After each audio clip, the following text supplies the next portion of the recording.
Hungary ലോകത്തിലെ ഏറ്റവും വലിയ താപീയ ജലാശയങ്ങളിൽ ഒന്ന്, ലോകത്തിലെ ഏറ്റവും വലിയ പാർലമെന്റ് മന്ദിരങ്ങളിൽ ഒന്ന്, ലോകത്തിലെ ഏറ്റവും പഴയ ഭൂഗർഭ റെയിൽവേ ശൃംഖലകളിൽ ഒന്ന്, ലോകത്തിലെ ഏറ്റവും കൂടുതൽ നോബൽ സമ്മാന വിജയികളെ സംഭാവന ചെയ്ത രാജ്യങ്ങളിൽ ഒന്ന്. നമസ്കാരം, ഞാൻ കവിരാജ് അമ്പലപ്പുഴയിൽ നിന്നും. എൻ്റെ ബാൽക്കൺ യാത്രയെ ബന്ധപ്പെട്ട എപ്പിസോഡ് 14 ഹംഗറി. ഹോട്ടലിൽ നിന്നും ഞങ്ങളുടെ ബസ് ബുഡാപെസ്റ്റിൻ്റെ തെരുവുകളിലേക്ക് ഇറങ്ങിക്കഴിഞ്ഞു. മധ്യ യൂറോപ്പിൻ്റെ നെഞ്ചിലായി ചുറ്റും കരകളാൽ ചുറ്റപ്പെട്ട പ്രകൃതി രമണീയമായ രാജ്യമാണ് ഹംഗറി. ബുഡാപെസ്റ്റ് എന്നീ രണ്ട് നഗരങ്ങളെ ദാന്യൂബ് നദി വേർതിരിക്കുകയും എന്നാൽ അതിമനോഹരമായ പാലങ്ങളിലൂടെ അവ ഒന്നായി ബുഡാപെസ്റ്റ് ആയി മാറുകയും ചെയ്യുന്ന വിസ്മയം. ലോക കാഴ്ചകൾ മാത്രമല്ല, അതിശയിപ്പിക്കുന്ന ഒരു ചരിത്രം കൂടിയുണ്ട് ഈ രാജ്യത്തിന്. നൂറ്റാണ്ടുകൾ പഴക്കമുള്ള റോമൻ, ഓട്ടോമൻ, ഓസ്ട്രോ ഹംഗേറിയൻ സാമ്രാജ്യങ്ങളുടെ ശേഷിപ്പുകൾ ഇന്നും ഇവിടെ ജീവനോടെയുണ്ട്. യൂറോപ്പിലെ തന്നെ ഏറ്റവും മനോഹരമായ വാസ്തുവിദ്യകൾക്ക് സാക്ഷ്യം വഹിക്കുന്ന നാട്. ലോകത്തിലെ ഏറ്റവും വലിയ പാർലമെന്റ് മന്ദിരങ്ങളിലൊന്നും പ്രൗഢി വിളിച്ചോതുന്ന ബുഡാകാസിലും നഗരത്തിന് തിലകക്കുറി ചാർത്തുന്ന കൊട്ടാര സമാനമായ കെട്ടിടങ്ങളും ഹംഗറിയുടെ മാത്രം സവിശേഷതകളാണ്. സംസ്കാരത്തിൻ്റെ കാര്യത്തിലാണെങ്കിൽ പോലും ഹംഗേറിയക്കാർ ഒട്ടും പിന്നിലല്ല. യൂറോപ്പിൻ്റെ തെർമൽ ക്യാപിറ്റൽ എന്നാണ് ബുഡാപെസ്റ്റിനെ അറിയപ്പെടുന്നത്. ഭൂമിക്കടിയിൽ നിന്നുള്ള ഔഷധ ഗുണമുള്ള ചൂട് നീരുറവകളും സ്പാകളും ഇവിടുത്തെ പ്രധാന ആകർഷണമാണ്. ഇനി ഭക്ഷണപ്രിയരുടെ കാര്യം പറയുകയാണെങ്കിൽ എരിവും മസാലകളും ചേർന്ന് ഇവിടുത്തെ വിഖ്യാതമായ ഗുലാഷ് സൂപ്പും തെരുവോരങ്ങളിലെ ചൂടുള്ള ലാംഗോസും ഏത് സഞ്ചാരികളുടെയും വയറും മനസ്സും നിറയ്ക്കുന്നവയാണ്. രാത്രിയാകുന്നതോടെ ദാന്യൂബ് നദിക്കരയിലെ ലൈറ്റുകൾ തെളിയുമ്പോൾ ബുദാപെസ്റ്റ് ഒരു സ്വർണ്ണ നഗരമായി മാറും. ആകാശത്തോളം ഉയർന്നു നിൽക്കുന്ന ചരിത്ര നിർമ്മിതികളും തലമുറകൾ കൈമാറിയ സംസ്കാരവും തൊട്ടറിയാൻ ഇതാ നമുക്ക് ബുദാപെസ്റ്റ് യാത്ര ആരംഭിക്കാം. ഇവിടെ നിന്ന് ഹംഗറിയുടെ തലസ്ഥാനമായ ബുഡാപെസ്റ്റിലെ ഏറ്റവും പ്രശസ്തവും ചരിത്ര പ്രാധാന്യമുള്ളതുമായ വളരെ ആകർഷകമായ ബുഡാകാസിൽ അല്ലെങ്കിൽ റോയൽ പാലസ് എന്നറിയപ്പെടുന്ന സ്ഥലത്താണ് നമ്മൾ ഇപ്പോൾ എത്തിച്ചേരിക്കുന്നത്. ബുഡാകാസിനെ കുറിച്ചുള്ള പ്രധാന വിവരങ്ങൾ വിവരിക്കുകയാണെങ്കിൽ 13-ാം നൂറ്റാണ്ടിൽ, അതായത് 1265 ബേല നാലാമൻ രാജാവിൻ്റെ ഭരണകാലത്താണ് മംഗോളിയൻ ആക്രമണങ്ങളിൽ നിന്ന് സംരക്ഷണം നേടാനായി കുന്നിൻ മുകളിൽ ഒരു പ്രതിരോധ കോട്ടയായി ഇത് ആദ്യം നിർമ്മിച്ചത്. തുടർന്നുള്ള നൂറ്റാണ്ടുകളിൽ ഭരിച്ച രാജാക്കന്മാർ ഇത് പുനർനിർമ്മിക്കുകയും വികസിപ്പിക്കുകയും ചെയ്തു. അതിനാൽ ഗോഥിക്, നവോത്ഥാന, ബാറോക്ക് നിർമ്മാണ ശൈലികളുടെ ഒരു മിശ്രിതം ഈ സമുച്ചയത്തിൽ നമുക്ക് കാണാൻ സാധിക്കും. ഓട്ടോമൻ സാമ്രാജ്യത്തിൻ്റെ അധിനിവേശത്തിലും രണ്ടാം ലോക മഹായുദ്ധത്തിലും കൊട്ടാരത്തിന് കനത്ത നാശനഷ്ടങ്ങൾ സംഭവിച്ചിരുന്നു. യുദ്ധത്തിനു ശേഷം ഹംഗറിയുടെ പാരമ്പര്യം വീണ്ടെടുക്കുന്നതിനായി ഇത് വളരെ മനോഹരമായി വീണ്ടും നിർമ്മിക്കപ്പെട്ടു. ഇന്ന് ഈ കൊട്ടാര സമുച്ചയം രാജ്യത്തിൻ്റെ പ്രധാന സാംസ്കാരിക കേന്ദ്രമാണ്. ഹംഗേറിയൻ കലാകാരന്മാരുടെ മനോഹരമായ ചിത്രങ്ങളും ശില്പങ്ങളും ഇവിടെ പ്രദർശിപ്പിച്ചിരിക്കുന്ന ഒരു ഹംഗേറിയൻ നാഷണൽ ഗാലറി ഉൾക്കൊണ്ടിട്ടുണ്ട് ഈ ഗ്രൗണ്ടിൽ. ബുഡാപെസ്റ്റ് ഹിസ്റ്ററി മ്യൂസിയമാണ് മറ്റൊന്ന്.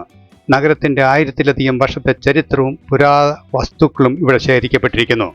പിന്നീടെന്നുള്ളത് നാഷണൽ സെനറ്ററി ലൈബ്രറി, ഹംഗേറിയുടെ ഏറ്റവും വലിയ ദേശീയ ഗ്രന്ഥശാലയാണ് അത്. ഇപ്പോൾ നമ്മൾ എത്തിയിരിക്കുന്നത് മാത്യൂസ് ഫോണ്ടൻ. നവബറോക്ക് ശൈലിയിൽ 1904 അലാജോസ് ടാബ്ലുസ് നിർമ്മിച്ച മനോഹരമായ ഒരു വെങ്കല ശില്പധാരയാണിവിടെ. ഹംഗേറിയയിലെ പ്രശസ്തമായ രാജാവ് മാത്യൂസ് കർവിനിയസ് വേട്ടയാടലിനായി പോകുന്ന രംഗമാണ് ഇതിൽ ചിത്രീകരിച്ചിരിക്കുന്നത്. ഇറ്റലിയിലെ റോമിലുള്ള ടെലിഫൗണ്ടൻ നിർമ്മാണ ശൈലിയോട് സാദൃശ്യമുള്ളതിനാൽ ഇതിനെ ബുദാപെസ്റ്റിലെ ടെലിഫൗണ്ടൻ എന്നും വിളിക്കാറുണ്ട്. ഈ കൊട്ടാര സമുച്ചയത്തിനുള്ളിൽ തന്നെ ഹംഗറിയുടെ പ്രശസ്തമായ Hungarian national gallery, Budapest history museum എന്നിവ സ്ഥിതി ചെയ്യുന്നുണ്ട്. ഡാന്യൂബ് നദിയുടെ പടിഞ്ഞാറക്കരയിലുള്ള ഒരു കുന്നിൻ മുകളിലാണ് ഇത് സ്ഥിതി ചെയ്യുന്നത്. ഇവിടെ നിന്ന് നോക്കിയാൽ ഡാന്യൂബ് നദിയും പ്രശസ്തമായ ചെയിൻ ബ്രിഡ്ജും എതിർവശത്തുള്ള ഹംഗേറിയൻ പാർലമെന്റ് മന്ദിരവും വ്യക്തമായി നമുക്ക് കാണാൻ സാധിക്കും. നമ്മൾ ഇപ്പോൾ സന്ദർശിച്ചുകൊണ്ടിരിക്കുന്ന ഈ ബുദാകാസിൽ കോംപ്ലക്സിൽ കാസിംഗ് ഡിസ്ട്രിക്റ്റും കേവലം ഒരു കൊട്ടാര സമുച്ചയം മാത്രമല്ല, ഹംഗറിയുടെ സാംസ്കാരികവും രാഷ്ട്രീയവുമായ ചരിത്രമുറങ്ങുന്ന ഒരു വലിയ പൈതൃക മേഖലയാണ്. ഇവിടെ നമുക്ക് വീണ്ടും കാണാൻ സാധിക്കുന്നത് കാസിൻ ഹില്ലിലെ പ്രധാന കാഴ്ചകൾ എന്താണെന്ന് ചോദിച്ചാൽ ഫിഷർമാൻ ബാസ്റ്റ്യൻ. ബുഡാകാസിലെ തൊട്ടടുത്ത് വെളുത്ത കല്ലിൽ തീർത്ത 7 ഗോപുരങ്ങളുള്ള മനോഹരമായ ഒരു നിർമ്മിതിയാണ് അത്. ഹംഗേറിയൻ മാഗാർ വംശത്തിലെ 7 ഗോത്രങ്ങളെയാണ് ആ ഗോപുരങ്ങൾ സൂചിപ്പിക്കുന്നത്.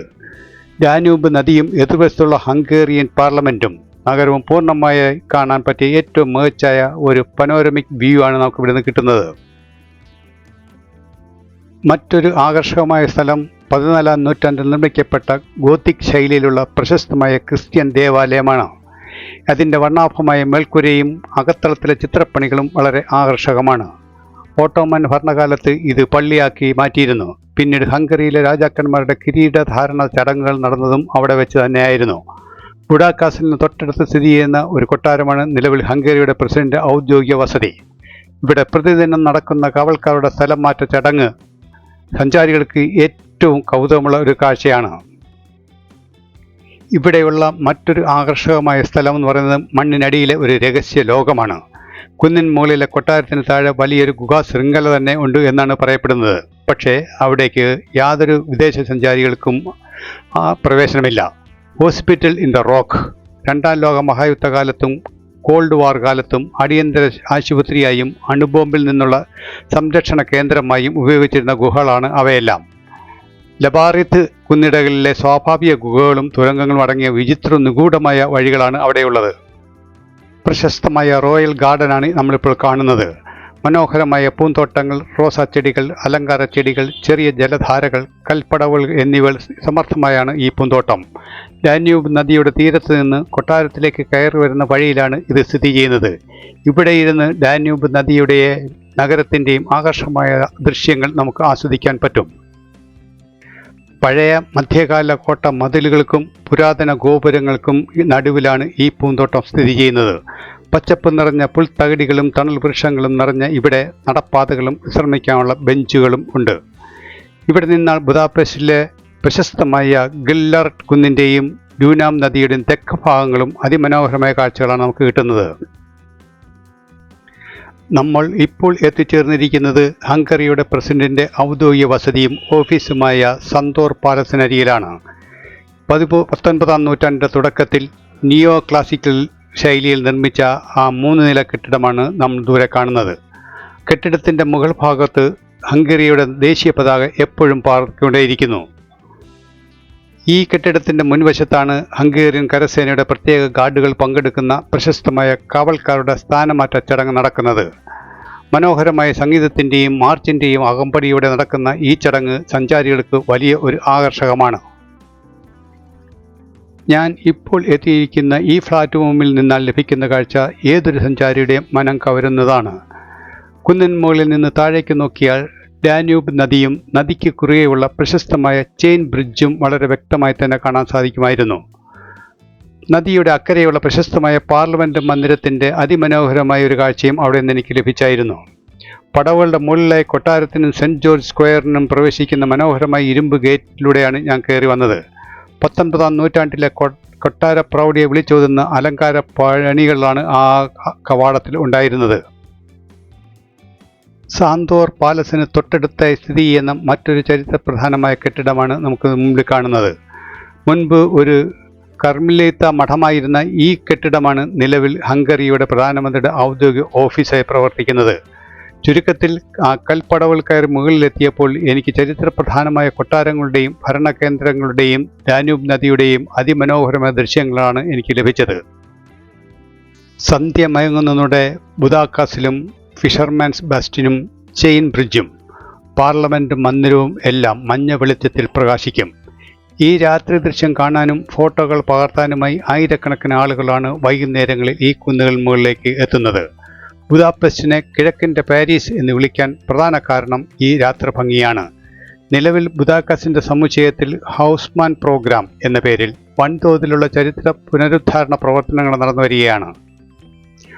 അപ്പോൾ സുഹൃത്തുക്കളെ, ബുഡാകാസിലിൻ്റെയും ചരിത്രമുറങ്ങുന്ന ഈ കുന്നിൻ പ്രദേശത്തിൻ്റെയും വിശേഷങ്ങൾ തൽക്കാലം ഇവിടെ നമുക്ക് പൂർണ്ണമാക്കാം. ഇനി നമുക്ക് നേരെ പോകേണ്ടത് ബുദാപെസ്റ്റിൻ്റെ സൗന്ദര്യമായ പ്രശസ്തമായ ഡാന്യൂബ് നദിയിലെ ഡാന്യൂബ് റിവർ ക്രൂസിന് വേണ്ടിയാണ്. അതനുഭവിക്കാനുള്ള യാത്രയിലാണ് ഞങ്ങൾ ഇപ്പോൾ. നദിയിലുള്ള ആ മനോഹരമായ യാത്രയും അക്കരെയുള്ള നഗര കാഴ്ചകളും അടുത്ത എപ്പിസോഡിൽ ഞാൻ വിശദമായിട്ട് കാണിച്ചു തരാം. ആ യാത്രയിൽ നമുക്ക് അടുത്ത് കാണാൻ സാധിക്കുന്ന പ്രത്യേകതകൾ ഒന്നാണ് പ്രസിഡന്റിൻ്റെ കൊട്ടാരവും പാർലമെന്റ് മന്ദിരവും. ഗോത്തിക് പുനരുദ്ധാന ശൈലിയിൽ പണിതിരിക്കുന്ന അതിമനോഹരമായ ഹംഗേറിയൻ പാർലമെന്റിനെ കുറിച്ചും ബുഡാപെസ്റ്റിലെ നഗരത്തെയും സംസ്കാരത്തെയും തമ്മിൽ ബന്ധിപ്പിക്കുന്ന ആദ്യത്തെ സെച്ചിനി ചെയിൻ ബ്രിഡ്ജിനെ കുറിച്ചും വിശദമായ വിവരങ്ങൾ അടുത്ത എപ്പിസോഡിൽ ഞാൻ തരാം. അതിമനോഹരമായ സച്ചിനി ചെയിൻ ബ്രിഡ്ജിനടിയിൽ കൂടെ യാത്ര ചെയ്യുമ്പോൾ കാണുന്ന കാഴ്ചയും പാലത്തിനറ്റത്തുള്ള സിംഹശില്പങ്ങളും വർണ്ണാതീതമാണ്. അതുവരെ നിങ്ങൾക്കെല്ലാവർക്കും നല്ലത് വരട്ടെ, നന്മ വരട്ടെ.